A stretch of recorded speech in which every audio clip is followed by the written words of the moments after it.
जी, अस्सलाम वालेकुम, जय भीम, जय संविधान। तमाम लोगों को ऐमान रिज़वी का सतरंगा सलाम। अगर कोई है तो प्लीज़ आएँ, मुझे जॉइन करें।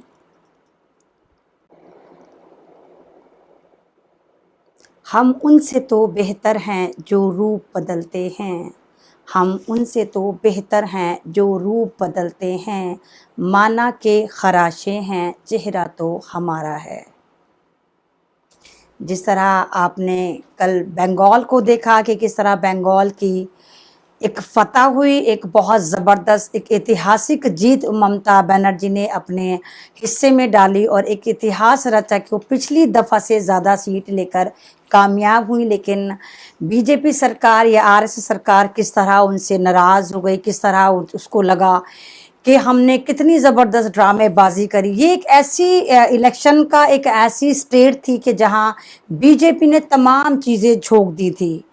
यानी कि बिलीव करने वाली बात नहीं है कि जहां BJP plus RSS plus Election Commission plus CBI plus ED plus प्रधानमंत्री Modi ji plus home minister टकलू शाह प्लस तमाम central agency plus stream media, उफ अल्लाह उफ, इतने लोग भी मिलकर पूरा भारत लग गया और एक ममता को नहीं हरा पाया।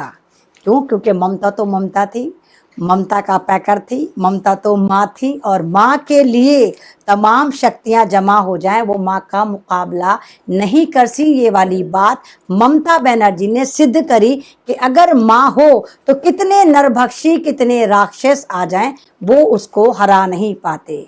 और इन तमाम जाफरानी गुंडों ने, इन चाटुकारों ने, इन स्ट्रीम मीडिया ने, इन आरएसएस के दलालों ने, इन तमाम ही जो पार्टी के साथ चाटुकार लोग थे, इन्होंने एक गेम प्ले करा कि जब ममता बनर्जी जीत चुकी थी, अनाउंस हो गया था, लाइव पर चल गया था, उसके बाद इन्होंने एक ऐसा वार करा ममता बनर्जी पर कि नंदीग्राम की सीट पर कहा कि नहीं ममता हार गई। यानी 1.5 घंटे बाद इनको रियलाइज हुआ कि हम कुछ भी कर सकते हैं। वही सीन इन्होंने, अगर आपको याद हो, बिहार में भी करा था कि बिहार में 100 से ज्यादा एमएलए जीत चुके थे, सर्टिफिकेट मिल चुका था, बाद में उनसे सर्टिफिकेट छीन के कहा था कि नहीं नहीं यहाँ बीजेपी जीती है।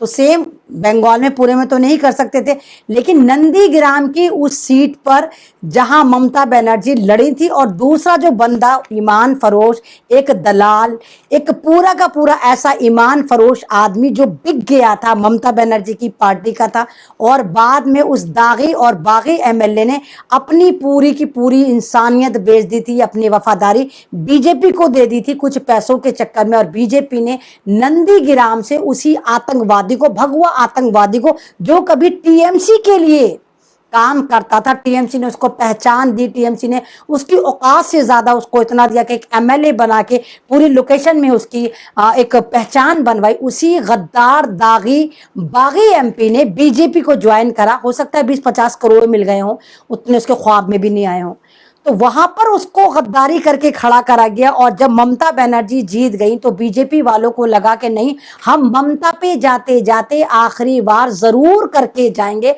और उन्होंने ये कहा कि नहीं, यहाँ ममता नहीं जीती। कमाल की बात है कि भारत में कौन काम करता है? हमारे जो इलेक्शन मैनेज करता है, इलेक्शन की डेट अनाउंस करता है, इलेक्शन में कोई अराजकता ना फैले, हमारी ईवीएम को कौन सिक्योर करता है? कौन करता है? Election commission. लेकिन कमाल ये देखिए कि यहां पर इलेक्शन कमीशन का कोई रोल ही नहीं था। बीजेपी की आईटी सेल का head Amit Malviya ABP news पर लगा देता है कि नहीं, ममता बनर्जी हार गई और हमारा प्रत्याशी जो हमारा एमएलए था, बीजेपी का दागी बागी एमएलए था, वो जीत गया। लेकिन इनका मोदी मैनेजमेंट इतना घटिया है कि जिस वक्त एबीपी न्यूज पर अमित मालविया का स्टेटमेंट आ रहा था, उसी वक्त नीचे येलो लाइन जो कंटिन्यूअसली न्यूज में चल रही होती है, उस पे लिखा आ रहा था कि नंदीग्राम से ममता बनर्जी जो है वो इतने इतने वोटों से जीत गई। कितने जलील हैं ये लोग, मतलब अपनी जलालत से बाज नहीं आते हैं कि बस किसी भी तरह हमें कमीनपन करना है, ये बाज नहीं आते। रिजल्ट आपके सामने, अगर आप ममता की सीट को हड़प लेंगे तो क्या ममता चीफ मिनिस्टर नहीं बनेंगी? सोचने लायक बात है कि बंगाल में जितनी सीटें निकाली, आई थिंक ममता बनर्जी ने 217 सीटें निकाली, तो क्या वो 217 जो एमएलए बने वो अपने फेस पर बने? नहीं, वो ममता बनर्जी के फेस पर बने, वो टीएमसी पार्टी के फेस पर बने। यानी ममता बनर्जी के इतने जलवे थे, इतनी इज्जत, इतनी वैल्यू थी, जब तो 217 एमएलए वो ममता पार्टी के आए। तो इन्होंने ममता को हराकर ये सोचा कि नहीं, ममता की कोई वैल्यू नहीं, हम ममता को हरा देते हैं। ये कहते हैं कि देखो ममता अपनी सीट भी नहीं निकाल पाई।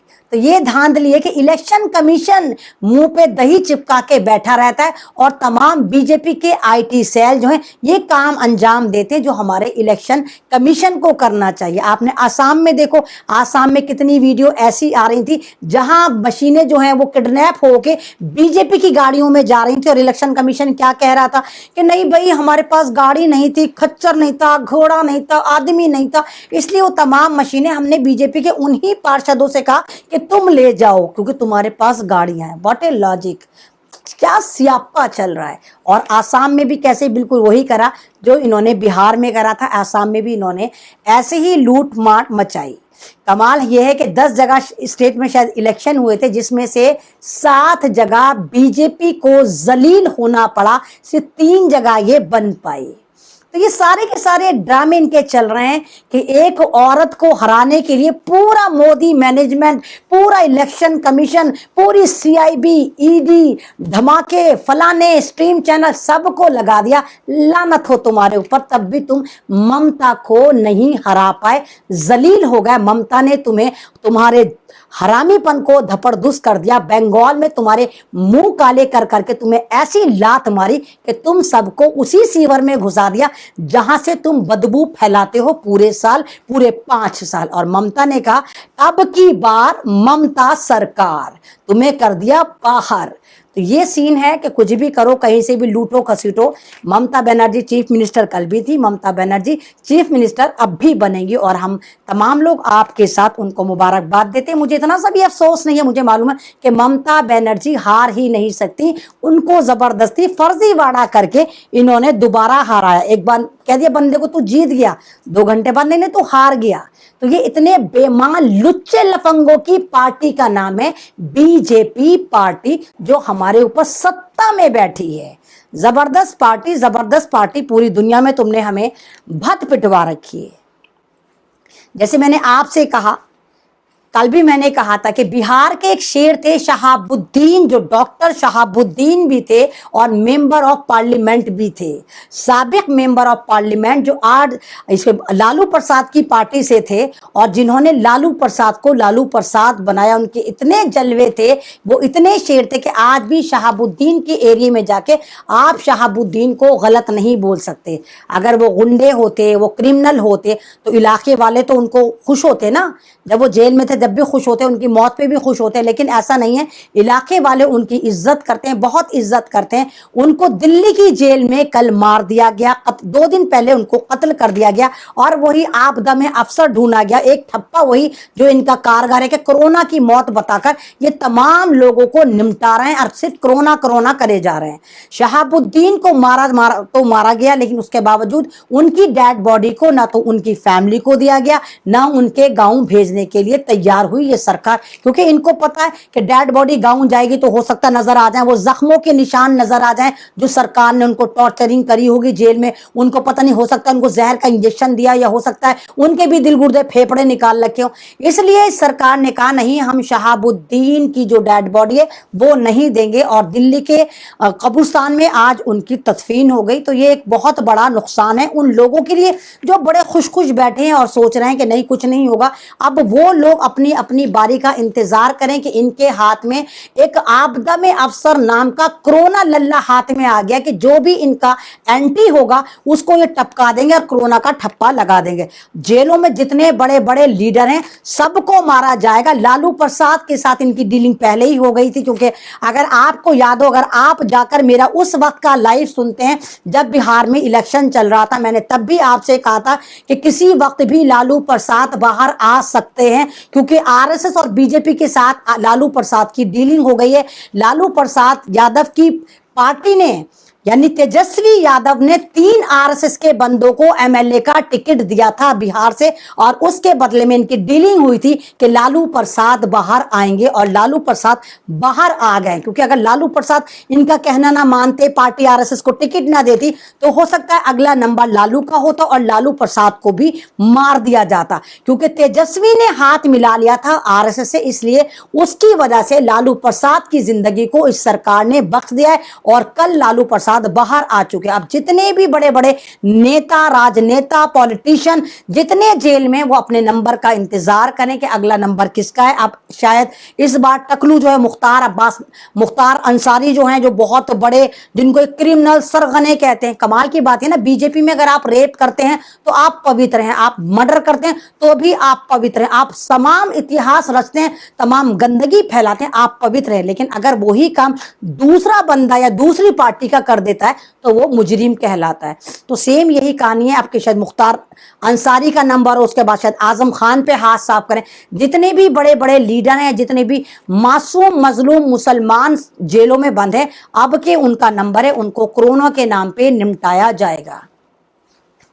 अब मैं आपको लेके चलती हूँ बहुत भयानक न्यूज़ की तरफ। मैं आज लाइव नहीं आना चाहती थी, मैं सोच रही थी नहीं लाइव ना आया जाए, रोज रोज लाइव आओ तो वैल्यू भी कम होती है, थोड़ा व्यूवर्स भी कम आते हैं, तो कभी कभी आओ तो ज़्यादा वैल्यू बढ़ती है। तो मैं सोच रही थी कि नहीं आज लाइव ना आऊँ, लेकिन फिर मेरे पास मैंने इंटरनेशनल न्यूज़ जैसे मैंने रात सुनी तो मेरे हाथ से तोते उड़ गए कि इतनी खतरनाक न्यूज़, और हम इस बात से अनजान है कि हमारे भारत में हो क्या रहा है हमें पता नहीं। और हमारी बदनसीबी है कि इस न्यूज़ को पढ़ने के लिए हम इंटरनेशनल न्यूज़ पर जाकर देखते हैं कि जहां हमारे भारत की किल्लियां बिखर रही होती, क्लीन बोर्ड करा जाता है कि देखो ये है भारत, बलात्कारी भारत। आपको पता है कि जिस आपदा को, जिस फर्जी कोरोना लल्ला को ये हाथ में झुला रहे हैं, जो फोटोशॉप वाला कोरोना लल्ला है, उसके साथ इन्होंने कितने ड्रामे कर रखे और आपको डरा डरा के मारा जा रहा है। मर रहे हो, ये हो रहा है, मर जाओगे, उचित दूरी बनाओ, बार बार हाथ धो, मास्क लगाओ, ये करो, फलाना करो, और आप भी कहीं ना कहीं 25% इस बीमारी पर यकीन करते हैं। लेकिन अल्लाह का शुक्र है, जब कोरोना का ये टेरर लेकर आए थे, जब कोरोना चाइना में आया था, मैं उस वक्त से कह रही कोरोना नाम की कोई बीमारी है ही नहीं, ये फर्जीवाड़ा। मैं जब भी कह रही थी कि न्यू वर्ल्ड ऑर्डर की तैयारी है, ये एक डिपॉपुलेशन का तरीका है कि डिपॉपुलेशन करेंगे, लोगों को मारेंगे। ये एजेंडा 21 है जिसमें 21% लोगों को जिंदा रखा जाएगा। मैं तो 1.5 साल से ये वाली बात कह रही हूं, मैंने एक बार भी इस बीमारी को दिल से एडमिट नहीं करा कि ये कोई बीमारी है ही नहीं, ये सिर्फ फर्जीवाड़ा है। आपको तो इतना डरा दिया जाता है कि हाथ लगाओगे तो मर जाओगे, मछली जल की रानी है वाला हिसाब करा दिया कि कोरोना आपके लिए ऐसा कर दिया कि जैसे आप हाथ लगाओगे तो आप मर जाओगे। लेकिन कमाल की बात देखिए कि इस कोरोना के पीछे क्या स्कैंडल चल रहा है। हॉस्पिटल के डॉक्टर उन पेशेंट्स के साथ बलात्कार कर रहे हैं, रेप कर रहे हैं, जो कोरोना के नाम पे हॉस्पिटल में खूबसूरत लड़कियों को एडमिट करा गया है या क्वारंटाइन करा गया। ये एक केस नहीं है, केसों की पूरी फहरिस्त है, ये एक केस नहीं है। 20 साल की लड़की पटना महाराष्ट्र में क्वारंटाइन थी, जहां पर उसके साथ लगातार रेप करा गया हॉस्पिटल के अंदर। ये महाराष्ट्र की इंफॉर्मेशन है। 2 डॉक्टरों ने गैंग रेप करा एक लड़की के साथ पटना बिहार में, जब वो वैक्सीनेशन लगवाने के लिए कोविड सेंटर गई थी। वहां पर 2 डॉक्टर उसको जबरदस्ती पकड़कर अंदर ले जाते हैं और उसके साथ गैंग रेप करते हैं। किसी स्ट्रीम मीडिया ने आपको दिखाया? नहीं दिखाया। कैलरा में एक मरीज, सीरियस मरीज जिसको बता रहे थे कोरोना के पेशेंट है, वो एम्बुलेंस में अकेली जा रही थी। उसके घर वालों को बैठने नहीं दिया गया कि नहीं नहीं कोरोना की पेशेंट है, इसको अकेले जाने दो। गाड़ी का जो ड्राइवर था, जो अटेंडेंट थे, रास्ते में गाड़ी रोकते हैं, उस लड़की के साथ रेप करते हैं। कैन यू इमेजिन कि एक लड़की जो मरने की कगार पे है, जिसको हॉस्पिटल ट्रांसफर कराया जा रहा है, केरला में उसको रास्ते में रोककर उसका रेप कर दिया जाता है। तीसरी न्यूज फिर एक और है जो बीबीसी लंदन दिखा रहा है, मैं नहीं बता रही, बीबीसी लंदन दिखा रहा है कि दिल्ली में एक 14 साल की बेटी को हॉस्पिटल में उस वक्त रेप कर दिया गया जब वो कोरोना की पेशेंट बनाकर हॉस्पिटल में लाई गई थी। ये बीबीसी लंदन की न्यूज है। प्राइवेट हॉस्पिटल में एक 14 साल की बच्ची के साथ रेप करा गया, ये टाइम्स नाउ की रिपोर्ट है। वेंटिलेटर पे पड़ी एक लड़की को, वेंटिलेटर पे जहां इंसान आखिरी सांस गिन रहा होता है, ये भारत की बात है, ये मेरे भारत की दरिंदगी बता रही हूं, किसी दूसरे मुल्क की नहीं बता रही, कि एक वेंटिलेटर पे रखी हुई एक जवान खूबसूरत लड़की को वहां के अटेंडेंट और डॉक्टर बारी बारी गैंग रेप करते हैं। What a new world order, what A corona, क्या लल्ला कोरोना को पाला है और तुम्हारी बेटियों के साथ क्या मुंह काला कर रहे हैं ये नरभक्षी सारे के सारे डॉक्टर, अटेंडेंट, ये सारे के सारे ड्राइवर। मैं तो आपसे पहले ही कह रही हूं कि हम कैसे मान लें ये जितने भी कोरोना का इलाज कर रहे हैं ये आया डॉक्टर हैं भी या नहीं। मैं तो 2 दिन से लगातार आपसे ये वाली बात कह रही हूं कि मुझे तो ये पीपीई किट में आरएसएस के नरभक्षी दरिंदे लगते हैं। और मेरी बात सही हो गई कि देखिए इतनी सारी न्यूज मैंने आपको बताई, कम से कम ये 10 केस, वो पूरी की पूरी उन्होंने डिटेल दे रखी थी कि ये इस पेपर में है, ये इस पेपर में, ये इस पेपर में। यानी जिस कोरोना से आपको डराया जा रहा है और जिस कोरोना की वजह से मेरे हिंदू भाई अपनों की अर्थियां लेकर नहीं जा रहे, सड़कों पर छोड़कर भाग रहे हैं, हॉस्पिटल में छोड़कर भाग रहे हैं कि मर ना जाए हम, हमें कोरोना ना हो जाए। आपकी बेटियां जो आप हॉस्पिटल में छोड़ कर आ रहे हैं, वो वहां के नरभक्षी डॉक्टर या आरएसएस के एजेंट आपकी बेटियों को माले गनीमत समझ के नोच रहे हैं। इतना वाला जुल्म हमारी बेटियों पर।